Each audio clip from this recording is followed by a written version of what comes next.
Hello everyone, कैसे हो आप सब। स्वागत है आपका एक बार फिर से गेनर एकेडमी के ऑफिशियल यूट्यूब चैनल पर। मैं रेनू आज आपके साथ डिस्कस करना चाहूँगी 11th क्लास साइकोलॉजी का सेकंड अध्याय मनोविज्ञान में जांच की विधियाँ। फर्स्ट पार्ट हमने इसका कंप्लीट कर लिया है। अब हम बात करते हैं सेकंड पार्ट में। इसकी विषय वस्तु को जान लेते हैं। सबसे पहले आज हम पढ़ने वाले हैं मनोविज्ञान की कुछ महत्वपूर्ण विधियाँ, मनोवैज्ञानिक जाँच की सीमाएँ, नैतिक मुद्दे और नैतिक सिद्धांतों के महत्वपूर्ण पक्ष। सबसे पहले हमारा टॉपिक है मनोविज्ञान की कुछ महत्वपूर्ण विधियाँ। मनोविज्ञान की जो है वो मुख्य रूप से 6 प्रकार की विधियाँ हैं जो मैंने आपको पिछले लेक्चर में बता दी हैं। परीक्षण विधि, सहसंबंधात्मक विधि, मनोवैज्ञानिक परीक्षण, प्रायोगिक विधि और सर्वेक्षण विधि और व्यक्ति अध्ययन। 3 मैं आपको करवा चुकी हूँ। अब हम बात करते हैं सर्वेक्षण विधि।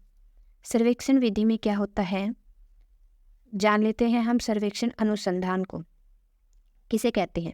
सर्वेक्षण अनुसंधान लोगों के मत, अभिवृत्ति और सामाजिक तथ्यों का अध्ययन करने के लिए अस्तित्व में आया। यानी कि सर्वेक्षण अनुसंधान का मुख्य कार्य क्या होता है? लोगों के मत, अभिवृत्ति और सामाजिक तथ्यों का अध्ययन करने के लिए। ओके, इसका मुख्य सरोकार प्रारंभ में विद्यमान वास्तविकता अथवा मूल रेखा का पता लगाना था। ठीक है, ये हो गया हमारा सर्वेक्षण अनुसंधान।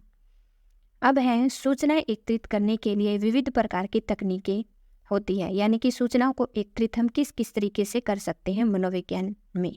सबसे पहले आते हैं व्यक्तित्व साक्षात्कार। इसमें क्या होता है? व्यक्तित्व साक्षात्कार में इसमें एक व्यक्ति दूसरे व्यक्ति के व्यवहारों, शिष्टाचारों का अनुकरण करता है। ठीक है, व्यवहारों और शिष्टाचारों का अनुकरण करता है। सेकंड है हमारी प्रश्नावली सर्वेक्षण। इसमें क्या होता है? अनुसंधान करने के लिए मनोवैज्ञानिक जो है इस विधि का उपयोग करते हैं। इसमें बहुत सारे लोगों से सूचनाओं को इकट्ठा करने के लिए उन्हें बहुत सारे प्रश्नों की एक सूची दी जाती है और जिसमें कि बहुत सारे प्रश्न उनसे पूछे जाते हैं। ठीक है, उसके बाद आती है हमारी दूरभाष सर्वेक्षण। इसके नाम से ही पता चल रहा है एक सूचना को बहुत से लोगों तक पहुंचाना। यह सर्वेक्षण जो है 2 या कभी कभी 2 से अधिक व्यक्तियों के बीच बातचीत करने के काम में लाया जाता है। इसमें आगे जैसे टेलीफोन और रेडियो, समाचार पत्र और आज के समय में सबसे सर्वाधिक उपयोग में लाए जाने वाला जो सर्वेक्षण है वो है दूरभाष सर्वेक्षण। ओके, अब हम बात कर लेते हैं नियंत्रित प्रेक्षण किसे कहते हैं। नियंत्रित प्रेक्षण में जिसमें निरीक्षककर्ता तथा अध्ययन विषय या घटना या व्यवहार दोनों पर नियंत्रित स्थापित करने का अध्ययन करता है। इसमें क्या होता है कि व्यवहार और विषय या घटना पर नियंत्रण बनाया जाता है। ओके, उसके बाद हम बात कर लेते हैं मनोवैज्ञानिक परीक्षण। ये हमारा 5वां परीक्षण है इसका, मनोवैज्ञानिक परीक्षण। इसमें क्या होता है?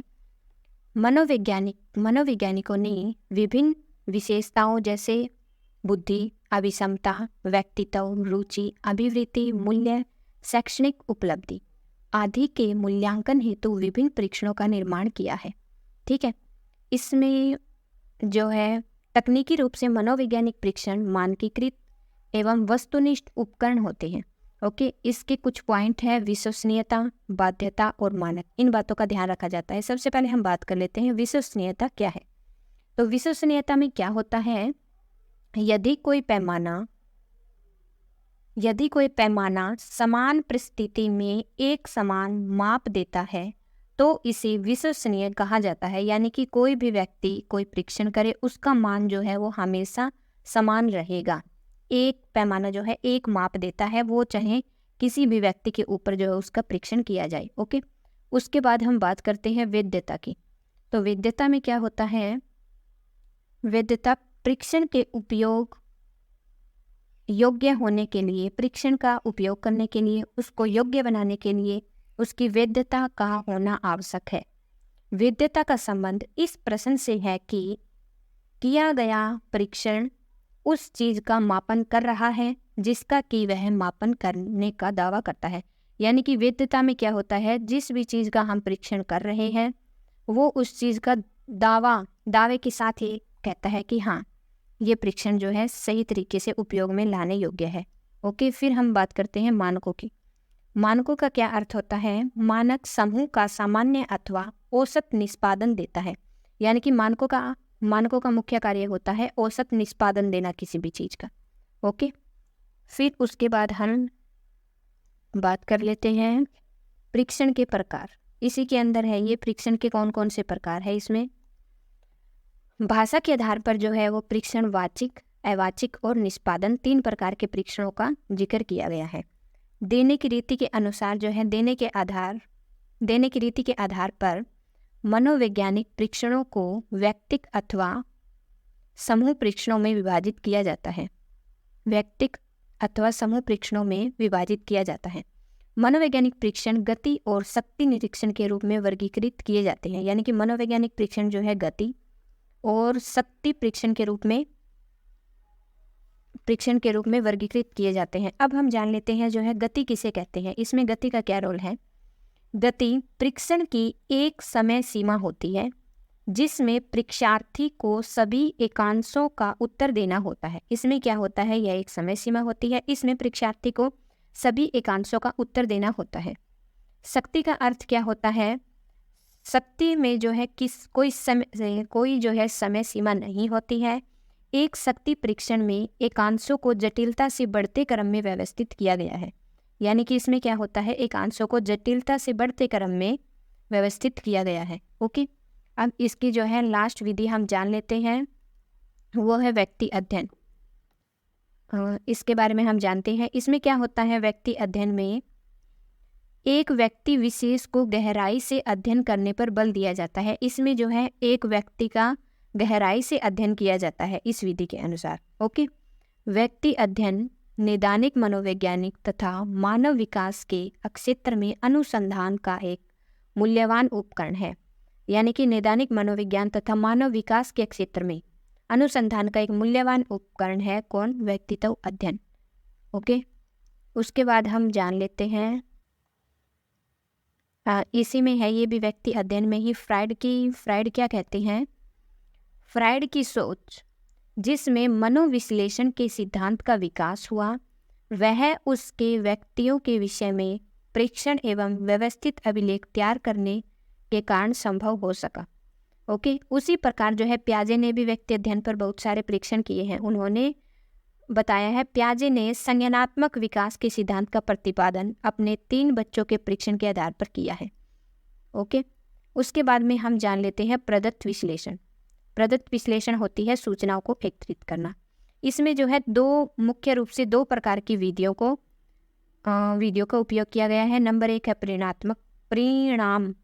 परिमाणात्मक विधि और सेकंड है गुणात्मक विधि। परिमाणात्मक विधि में क्या होता है, मनोवैज्ञानिक परीक्षण प्रश्नावली, संचरित साक्षात्कार आदि के अमुक्त प्रश्नों की एक श्रृंखला होती है। इन मापकों में प्रश्न अथवा उसके संभावित उत्तर दिए हुए होते हैं। यानी कि इसमें मनोवैज्ञानिक क्या करते हैं, प्रयोज्य से जो है वो अनेक प्रकार के प्रश्न पूछे जाते हैं। प्रश्नों की एक सूची बनी हुई होती है। सही आंसर देने पर उन्हें 1 अंक दिया जाता है और गलत आंसर देने पर उन्हें 0 अंक दिए जाते हैं। और फिर जो है इनका योग जो है वो इकट्ठा किया जाता है। ठीक है, योग को इकट्ठा किया जाता है और एक समग्र अंक प्राप्त होता है, जिससे योग करने पर जो प्रतिभागी के उस गुण के विशेष स्तर को बताता है, जो व्यक्ति के विशेष गुण के स्तर को बताता है। ओके, इसमें हो गया जैसे बुद्धि, उदाहरण के तौर पर बुद्धि और शैक्षणिक बुद्धि। ओके, उसके बाद हम बात कर लेते हैं गुणात्मक विधि में क्या होता है। गुणात्मक विधि जो है गुणात्मक विधि में अनेक प्रकार की जो है विधियों को शामिल किया गया है। सबसे महत्वपूर्ण विधि जो है एक की हम चर्चा करेंगे, वो है विवरणात्मक विधि। इसमें क्या होता है, विवरणात्मक विधि में प्रदत्त सर्वदा लब्धांशों के रूप में प्राप्त होते हैं। लब्धांश के रूप में जो है प्रदत्त प्राप्त होते हैं। भावनाओं का ध्यानपूर्वक अध्ययन इसमें किया जाता है। यानी कि व्यक्ति की भावनाओं को सुना जाता है इस परीक्षण के अंतर्गत। ओके, उसके बाद हम बात कर लेते हैं, नेक्स्ट टॉपिक है हमारा मनोविज्ञान में जांच की सीमाएं।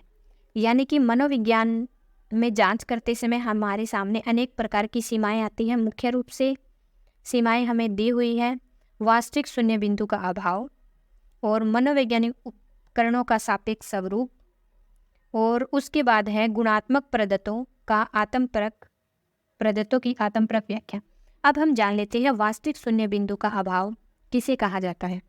तो क्या होता है कि भौतिक विज्ञान में मापन जो है शून्य से प्रारंभ होता है, यानी कि हमें जो है किसी मेज़ की लंबाई को मापना है तो 0 से लेकर जो है हम मापेंगे 3 फीट है, 4 फीट है। ओके, तो क्या होता है कि मूल्य जो है वो शून्य से प्रारंभ होता है, लेकिन मनोविज्ञान में ऐसा बिल्कुल नहीं होता है। मनोविज्ञान क्या कहता है कि मनोवैज्ञानिक मापन में हमें शून्य बिंदु नहीं मिलते।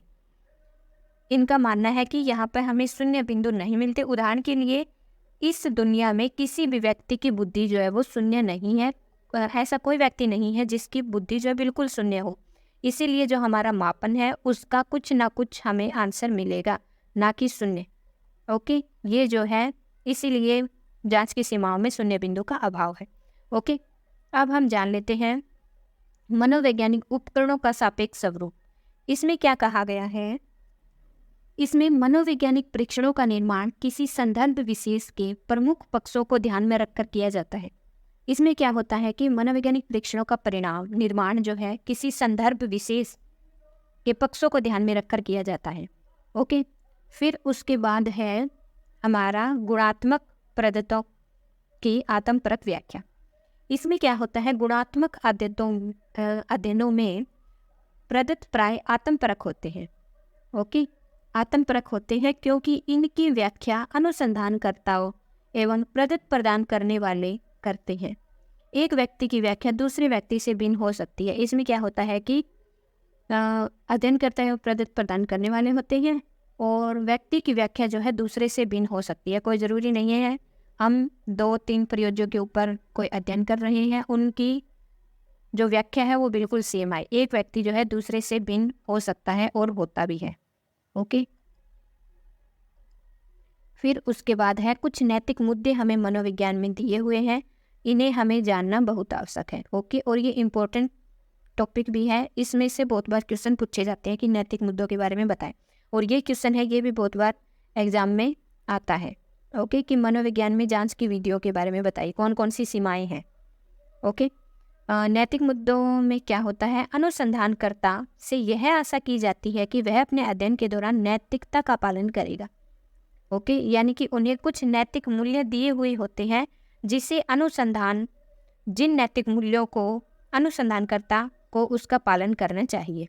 तो वो कौन कौन से हैं हम जान लेते हैं। ओके, इसमें ये भी कहा गया है कि अध्ययन में भाग लेने के लिए व्यक्ति की निजता एवं रुचि का सम्मान करना सबसे पहले पॉइंट हो गया। उसकी निजता यानी कि उसकी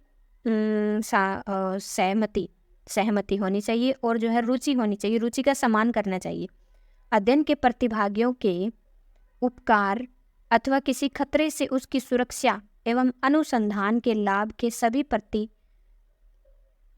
की भागीदारी होनी चाहिए। तो इसमें हमें जो है कुछ महत्वपूर्ण सिद्धांत दिए हुए हैं जिसे जानना हमें आवश्यक है। सबसे पहले होती है हमारी स्वैच्छिक सहभागिता। नैतिक सिद्धांत है स्वैच्छिक सहभागिता, इसके अर्थ से ही ज्ञात हो रहा है। इसमें क्या होता है, यह सिद्धांत कहता है कि जिन व्यक्तियों पर आप अध्ययन कर रहे हैं उन्हें यह निर्धारित करने का विकल्प होना चाहिए कि वे अध्ययन में भाग लेंगे या नहीं लेंगे। स्वैच्छिक सहभागिता होनी चाहिए, यानी कि व्यक्ति के ऊपर किसी प्रकार का दबाव वगैरह नहीं बनाना चाहिए। अगर व्यक्ति परीक्षण करवाने के लिए तैयार है तभी उसके ऊपर जो है वो परीक्षण वगैरह करनी चाहिए, उसकी पूरी सहमति होनी चाहिए। ओके, फिर सेकंड नंबर पे आती है सूचित सहमति। इसमें क्या होता है, यह आवश्यक है कि प्रतिभागी को यह पता होना चाहिए कि अध्ययन के दौरान उसके साथ क्या क्या घटित होगा, यानी कि उसको सारा कुछ बताना चाहिए कि उसके ऊपर ऐसे ऐसे अध्ययन किया जा रहा है और उसके दौरान क्या क्या घटना घटित उसके साथ हो सकती है। वो सब अनुसंधानकर्ता का फर्ज बनता है नैतिक मूल्य का पालन करते हुए, नैतिक सिद्धांतों का पालन करते हुए, कि वह परियोज्य को उस व्यक्ति को वो सब कुछ बताए ताकि वह उसके अंदर किसी प्रकार की झिझक ना रहे, वो आसानी से अपना जो है वो परीक्षण में भाग ले सके और अपनी समस्या का समाधान करवा सके। ओके, फिर उसके बाद आता है स्पष्टीकरण। स्पष्टीकरण में क्या होता है, इसके नाम से पता चल रहा है। स्पष्टीकरण का उद्देश्य यह होता है कि प्रतिभागी जिस शारीरिक एवं मानसिक दशा में अध्ययन में सम्मिलित हुआ है, यानी कि व्यक्ति के सामने कैसी परिस्थिति है, शारीरिक परिस्थिति है या मानसिक परिस्थिति है, अध्ययन समाप्त होने पर उसी दिशा में पुनः वापस ना आ जाए, वह प्रतिभागी को एक प्रकार से भरोसा दिलाने जैसा होता है। यानी कि इसमें क्या है कि अनुसंधानकर्ता जो है एक व्यक्ति के ऊपर कोई भी परीक्षण कर रहा है, उसकी समस्या का समाधान करना चाहता है, उसके सामने जो है वो मानसिक परिस्थिति है या सामाजिक परिस्थिति है या फिर जो है उसकी कोई शारीरिक परिस्थिति हो सकती है जिससे वह बहुत पीड़ित है। तब अनुसंधानकर्ता का ये फर्ज बनता है कि वह एक बार उस समस्या का समाधान करने के बाद दोबारा उसी स्थिति में ना जाए, ताकि वह उसे दोबारा से उसको वो याद नहीं दिलवानी चाहिए। ओके, उसके बाद आता है हमारा अध्ययन के परिणाम की भागीदारी। इसमें क्या होता है, इसमें होता है कि मनोवैज्ञानिक अनुसंधानों में प्रतिभागियों से सूचना संग्रहित करने के बाद हम अपने कार्य स्थान पर वापस आते हैं, प्रदत्तों का विश्लेषण करते हैं और निष्कर्ष निकालते हैं। इसमें जो है अध्ययन के परिणाम की भागीदारी को रखा जाता है। अध्ययन किया जाता है और जो है उसका एक निष्कर्ष निकाला जाता है, और फिर उसके बाद हम बात करते हैं प्रत्यक्ष स्रोतों की गोपनीयता। ये सबसे इम्पोर्टेंट टॉपिक है, इसका गोपनीयता रखना। इसमें क्या होता है, अध्ययन में प्रतिभागी को अपनी निजता का अधिकार है। अनुसंधानकर्ता को चाहिए कि वह अपनी निजता की रक्षा के लिए उसके द्वारा दी गई सूचनाओं को अत्यंत गोपनीय रखे। यानी कि इसमें क्या होता है, एक व्यक्ति तभी अनुसंधानकर्ता के पास बेझिझक होकर आता है कि उसकी बात को जो है आगे किसी के सामने जो है नहीं बताया जाएगा, उसकी परेशानी को, उसकी परिस्थितियों को जैसी भी है उनको गोपनीय रखा जाएगा।